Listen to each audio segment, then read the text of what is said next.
I'm curious to know who here likes to fish. If you enjoy fishing, just raise your hand. Okay, a fair number of you. Not quite as many as I thought, but a number of you like to fish. Well, for those of you who like to fish, I have to tell you I am not one of you. For a variety of reasons, I really don't enjoy fishing very much. I'm willing to do it at times, though, because it's an opportunity for me to go and hang out with friends who do like to fish. But what I like much more than fishing is a great fishing story, as long as it's true. Have you noticed that people like to exaggerate when they tell their stories? Sometimes we have to take a fish story with a grain of salt. One of my favorite fish stories of all time is found in the Bible. It's in the book of John in chapter 21. And I love this story because it's true. And I love this story because Jesus is involved. And that means it's about much more than just a great catch. It's a story that has some significant spiritual implications. Now, this story that I'm about to read in a moment takes place maybe 1 to 2 weeks after Jesus has risen from the dead. On this particular day, we're going to see that the disciples of Jesus decide to go fishing. And Jesus, in his own unique way, goes fishing with them. Listen carefully to this story. John chapter 21, starting in verse 1. Afterward, Jesus appeared again to his disciples by the Sea of Galilee. It happened this way. Simon Peter, Thomas, also known as Didymus, Nathanael from Cana in Galilee, the sons of Zebedee, and 2 other disciples were together. I'm going out to fish, Simon Peter told them, and they said, we'll go with you. So they went out and got into the boat. But that night they caught nothing. Early in the morning, Jesus stood on the shore, but the disciples did not realize it was Jesus. He called out to them, friends, haven't you any fish? No, they answered. He said, throw your net on the right side of the boat, and you will find some. And when they did, they were unable to haul the net in because of the large number of fish. Then the disciple whom Jesus loved said to Peter, it is the Lord. As soon as Simon Peter heard him say it's the Lord, he wrapped his outer garment around him, for he'd taken it off, and he jumped into the water. And the other disciples followed in the boat, towing the net full of fish, for they were not far from shore, about 100 yards. When they landed, they saw a fire of burning coals there with fish on it and some bread. Jesus said to them, bring some of the fish you've caught. So Simon Peter climbed back into the boat and dragged the net ashore. It was full of large fish, 153. But even with so many, the net was not torn. Jesus said to them, come, have breakfast. None of the disciples dared ask him, who are you? Because they knew it was the Lord. Jesus came, took the bread and gave it to them, and did the same with the fish. This was now the 3rd time Jesus appeared to his disciples after he was raised from the dead. At the time this story takes place, the disciples know that Jesus has died, and they know that he has returned to life. And they know this because some of them visited the empty tomb. And they know this because Jesus has appeared to them previously. They have seen the resurrected Lord. Now, as we saw last week, the first thing Jesus did on Resurrection Day was appear to his disciples to show up and clarify who he is and what he had accomplished by dying and then overcoming death. It was critical for the disciples to know that Jesus truly was and is the Messiah, the Son of God, the living God. But information alone is not enough. And that's why Jesus always does more than just teach. He spends time with people. Relationship is crucial. So in every resurrection appearance, Jesus takes time to simply be with his followers. He walks with them along a road. He sits down with them at a meal. He shows up on a beach and helps them fish. You see, our knowledge of Jesus always must be combined with our experience of Jesus. Those two things go hand in hand so that we can see Jesus clearly. And by spending time with his followers, Jesus is giving them a chance to experience a completely new understanding of reality. He was dead, and now he's alive. And that takes some getting used to.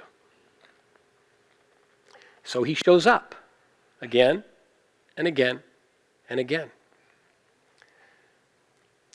But at the point of this story, he's not yet given his disciples instructions about what to do next.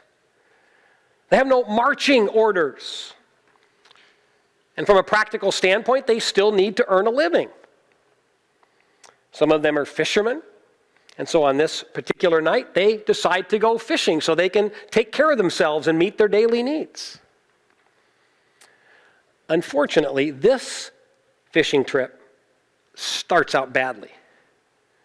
They go out on the Sea of Galilee, and after being out all night, they have nothing to show for their efforts, as we read in verse 3. "I'm going out to fish," Simon Peter told them, and they said, "We'll go with you." So they went out and got into the boat, but that night they caught nothing. We need to remember that these are experienced professional fishermen. They know how to fish, and they know where to fish, and they are not afraid of hard work. And yet, they fail. They fail because effort alone is never a guarantee of success. I'm sure the disciples understand this. And after being out all night, I know that they're probably frustrated, but they're not complaining that somehow this is unfair. Everyone who goes fishing recognizes that sometimes you succeed and sometimes you don't. Effort does not guarantee the results that we want. And yet, think about how often we act as if we should be rewarded simply because we have expended effort. I recently had a school teacher tell me that a student had submitted a horribly wrong answer to a question on an essay test. And she gave him a 0 on that question. And he said, "I invested a lot of effort writing things down. Shouldn't I get some credit?" And she said, "Not when everything you wrote was completely wrong." Now, I find myself sympathizing a bit with that student. It's natural when we have expended energy and effort to want to see some results. But effort alone is not enough. Not in school, not in fishing, and not in many other areas of life. And in this case, Jesus uses the failure of the disciples as a teachable moment. He uses this very normal occurrence of an unsuccessful fishing trip to make a point. Sometimes we cannot succeed without the help of God. And often it's in those moments when our efforts have come to nothing that Jesus shows up. And that's what we see next. Let's look at verse 4. "Early in the morning, Jesus stood on the shore, but the disciples did not realize it was Jesus. He called out to them, 'Friends, haven't you any fish?' 'No,' they answered. So think about this. These disciples are involved in what for them is a familiar, normal, routine task. They're not doing anything spectacular. They're just fishing. Yet that is when Jesus shows up. He often shows up in the midst of normal activities, and those are the moments when we least expect it. I don't know about you, but I tend to compartmentalize my life. And it's easy to fall into this trap that there are times when I expect God to show up. I expect to experience His presence. Moments like this when we're worshiping. Moments during the week when we read the Bible and when we pray. Here's the real question. As we go about our business during the week, are we looking for Jesus? As we run errands, as we pay bills, as we interact with coworkers or talk with our neighbors or watch our kids, as we deal with all the normal and familiar and routine tasks of life, are we ready for God to get our attention? And I know there must be times when God is trying to break into my life and I am just oblivious because I am so consumed by my tasks. Every once in a while, though, I get it right. Like the time I was out mowing my lawn. And out of the corner of my eye, I saw my neighbor come out of his house. I just wanted to finish my chores. But that small, still voice of the Holy Spirit said, go talk to your neighbor. So I did. Talked to him for about 10 minutes. And nothing dramatic happened. But I was continuing to build my relationship with a neighbor who was far from God. And as I continued to develop that friendship, who knows what God might do. We need to pay attention to the nudge of God in the midst of our daily stuff when He wants to get our attention. And in the case of the disciples, Jesus does way more than just give them a nudge. He shows up in the flesh and He calls out a greeting. That's hard to miss. And as Jesus gets their attention, we need to remember that His immediate purpose is to drive home the reality of His resurrection. And He wants His followers to have a sense of expectation. He wants them to realize that because He is alive, that extraordinary things can happen. So He does far more than just greet them. He offers them some insights, which produces the dramatic result that's recorded in verses 6 and 7. As we continue on in the story, He, that's Jesus, said, throw your net on the right side of the boat and you will find some. When they did, they were unable to haul the net in because of the large number of fish. Then the disciple whom Jesus loved said to Peter, it's the Lord. Now, I find this part of the story really fascinating. These experienced fishermen have been at it all night. They have experienced no success. And then Jesus arrives and they don't know it's Jesus and He tells them to fish in a different location. And despite the fact that this man is a stranger, they do what He says. Why would they take the advice of a complete stranger? It turns out that this actually is a fairly typical experience. Fishermen on the Sea of Galilee often operate close to shore. These men are only 100 yards out. And when they do, they often rely on a land-based spotter. Someone standing on the shore is looking at the water from a low angle, and they can see ripples and movement that are not obvious to someone standing on a boat and looking down. And so it's not unusual for fishermen to receive advice like this.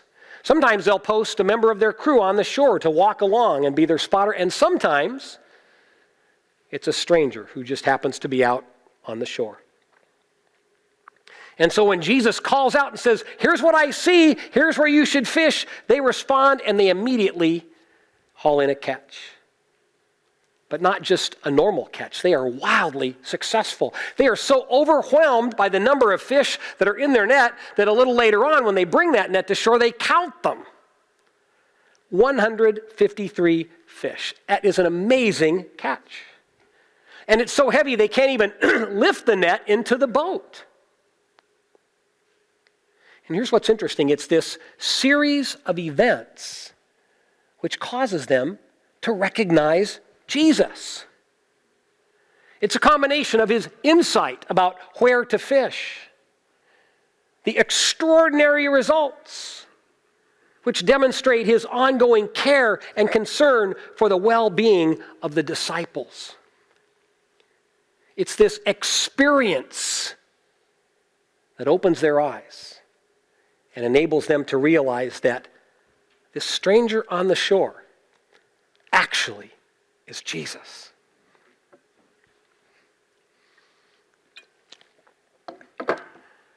This is a reminder that we know about Jesus through teaching. We know Jesus when we have an encounter with the living Lord. And he still is alive, and he still loves to reveal himself to his people, and he loves to invite his followers to spend time with him because he is alive. We need to do more than just know about Jesus.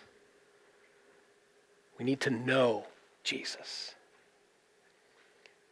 He's inviting you, inviting me to spend time with him. That's what he does with the disciples. He invites them to bring their catch to the beach and to join him for breakfast, as recorded here in verses 12, 13, and 14. Jesus said to them, "Come and have breakfast." And none of the disciples dared to ask him, "Who are you?" because they knew it was the Lord. Jesus came and took the bread and gave it to them and did the same with the fish. And this was now the third time Jesus appeared to his disciples after he was raised from the dead. Jesus is demonstrating here that his priority is relationships. And throughout his ministry, he does lots of teaching, but his teaching consistently is connected to relationship because he loves to spend time with people. It's when he rubs shoulders with people and spends time with them and connects with them. It's through those relationships that he is able to make the love of God more clearly known to them. And so the disciples here respond to his invitation and they sit down to this meal and they have the simple pleasure of enjoying time with Jesus. And they're filled with wonder.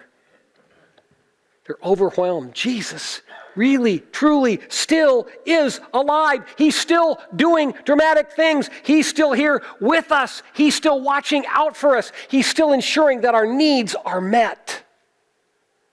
Wow. They spent the night fishing for fish. And Jesus spent the morning fishing for them. He's hooked them and reeled them in. He's captured their minds and their hearts because he wants to equip them with the faith that they will need to live as his followers. And he wants to equip them so that they will be ready when he returns to heaven to do some spiritual fishing in the world around them.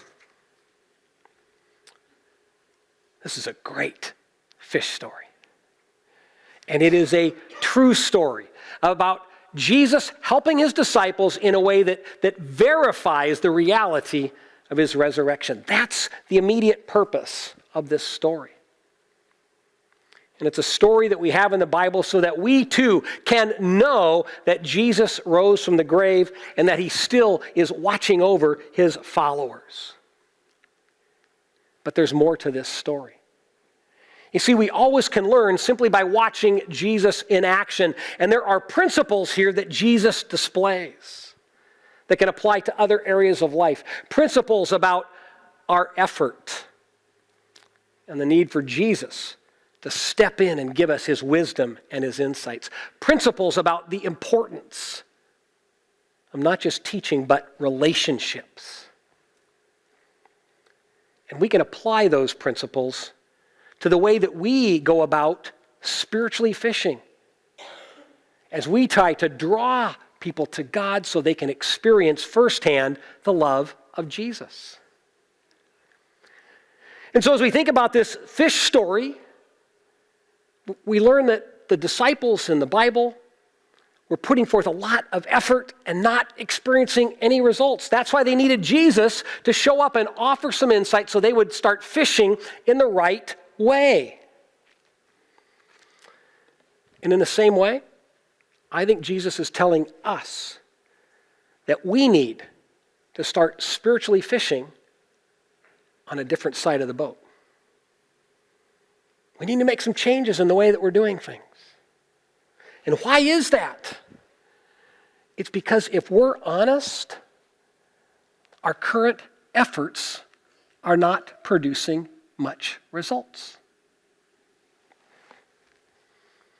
Many of us don't spend much time with people who are far from God. And that means we're not giving those people an opportunity to have a meaningful, real encounter with the living God through us. And if we want to fulfill the mission that Jesus has given us, then we need to find ways to love God and love others. And we need to love others in some new ways, and we need to love them in some new places. So what might that actually look like in your life and in mine? Well, first, let's consider what it means to go spiritually fishing in some new ways. One insight we gain from Jesus is that information alone is not enough, that relationships are critical. And I don't know about you, but when I encounter a spiritual skeptic, I find myself drawn into what I call the battle of information. And I act as if I just give them enough facts, I can convince them to put their trust in the God who's revealed to us in the Bible. They just need facts to resolve their intellectual doubts. Now, at times that's true, but the fact is that many people in important decisions of life do not act rationally. We human beings are not always rational, and we are not always swayed by facts and information. And here's a case in point. A friend of mine had some neighbors across the street, a large extended family that lived together, and all of these people were heavy, heavy smokers. And in 1 year, they buried 3 of their family members who died from lung cancer. My friend went to the funerals, and at the receptions after each of the funerals, the family all were standing around smoking like crazy. Now, when your family is dropping like flies due to lung cancer, it seems to me that continuing to smoke is not rational behavior. And for my friend, it was like this lightning bolt went off. He said to me, I was trying to reach these people and to share my love of Jesus with them because they were very far from God. And he said, I realized information alone wasn't going to cut it. He said, I want to start fishing off another side of the boat. I'm just going to love them. So he became their friend. He got involved in their lives. He did things with them. He laughed when they laughed. He cried when they cried. He grieved when they grieved. He just walked with them through all of the stuff of life. And over a period of time, several of those neighbors became followers of Jesus. It wasn't information, not initially, that changed them. It was relationship. Someone loving them. Those people had a very real encounter with Jesus Christ, the living God, because they saw and experienced the love of God through my friend. Relationships matter. Here's another example. Several years ago, I told you a story about a very dramatic conversion. This morning, I will just give you the condensed version. It was a story about a man who owned and operated a topless bar. His wife was the star dancer at the bar. and that husband and wife experienced a dramatic transformation and became followers of Jesus Christ because their next-door neighbors who were believers loved them. Now, those Christians had to exercise some discernment, like when they were invited to go to the bar to watch her dance, they politely declined. But they didn't shun their neighbors. They invited them over for barbecues. They invited them over to sit and watch sporting events on the TV together. They did life together. And when the woman who was the dancer got sick and was unable to work, they made some dinners and took some meals into the home.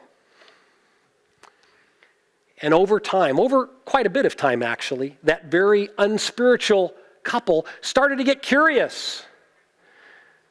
They ended up visiting the church, started asking questions, a ton of questions. And they came to a point where they realized, we want a fresh start with Jesus. And so they were baptized and they turned their lives around. Here's what really excites me. The church stepped into their lives and helped each of them find other kinds of employment so that they could earn a living in a way that was honoring God. And about a decade later, here's what really excites me. This couple had been so transformed by Jesus that the man was a deacon in the church, and this former topless dancer had become such an example of godliness that she was overseeing the church women's ministry. Now that's a great spiritual fishing story.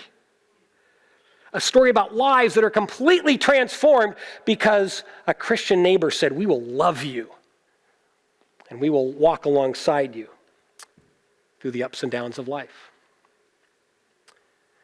There's an interesting little postscript to this story.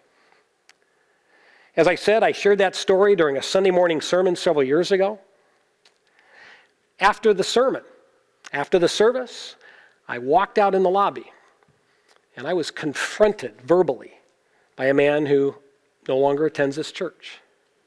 And he was angry.